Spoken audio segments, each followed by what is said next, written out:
Hello everyone, I'm Krystal Haney and I'm one of the naturalists here at Mountain Park and Planetarium in Kingsport, Tennessee. And we're going to do a little short series on snakes. So I do have one here on my arm. This is Vermilion, our red corn snake. And he is one of our native species of snakes here in Tennessee. So he'll be hanging out with me while we talk what in general snakes are. So most of you are familiar with snakes. You've probably seen one at your house or out on a trail. But some of you may not know a lot about snakes. So hopefully through this series you'll learn a little bit about snakes in general.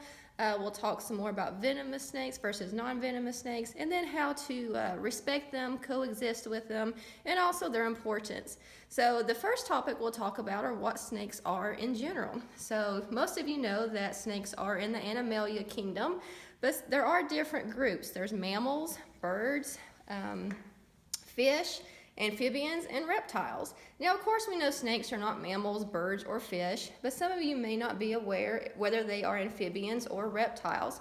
We are in this building called the Herpetarium, and a herpetologist studies amphibians and reptiles because there are similarities between the two groups.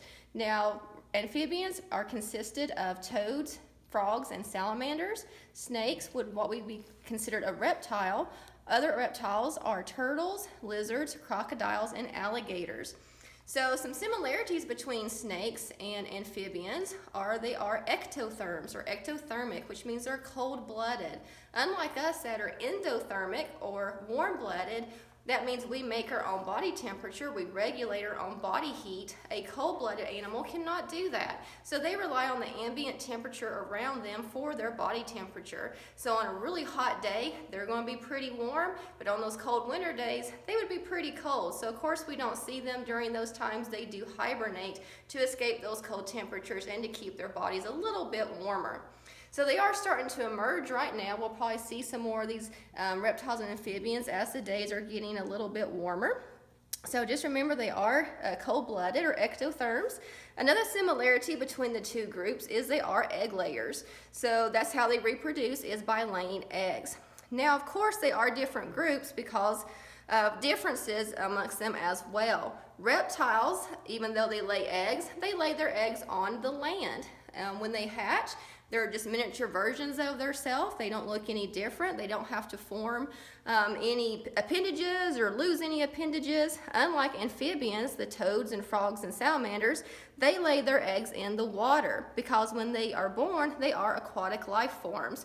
So tadpoles and aquatic salamanders, they are born in the water as juveniles. They live for a little while, and then they metamorph into their adult terrestrial stage. So the tadpoles will grow legs and lose their tails, lose their gills for lungs, and salamanders will come up on land and develop lungs. Some are lungless, but they do form into their terrestrial stage. So they change a little bit compared to the reptiles. Another difference between the two is the way they feel if you were to touch them. If you've ever touched a frog or toad, you know that they are a little bit slimy. So amphibians do have smooth, moist, thin, glandular skin. They secrete mucus to keep their bodies moist. Unlike a snake here, however, it is not slimy. That is one misconception about snakes, is they're slimy when you touch them. But snakes, being a reptile, have dry, rough, scaly skin. So when you touch a snake, or if you've ever touched a turtle or lizard, you know they're very dry to the touch. So those are the main differences in the two groups. If you've noticed the snake here while he's been out, he's been sticking his tongue out. He's been touching me with it, and he's just been touching the air with it. And what he's doing is smelling. That is one of the ways snakes smell. Now, they do have two nostril holes in the front of their face. They smell with their nose, just like we would, but they do have that tongue to help with smelling as well. So when he sticks his tongue out, he's collecting scent particles. These scent particles are floating around in the air around us. He collects those, he brings them back in his mouth, and at the roof of his mouth, he's got an organ called a Jacobson organ that he puts that tongue on, and his organ will tell him what those scent particles mean. So if he knows if there's a mouse in this room or there's humans, he can tell the difference in what is around him. So that helps him find his prey. They are carnivores, so they eat mostly small rodents like mice and rats. Bigger snakes can eat small rabbits and chipmunks and squirrels, and of course some are more specific. They eat other things like birds, bird eggs, fish, and even toads. So that's a little bit about snakes in general. And again, this is our red corn snake we have here at Bays Mountain.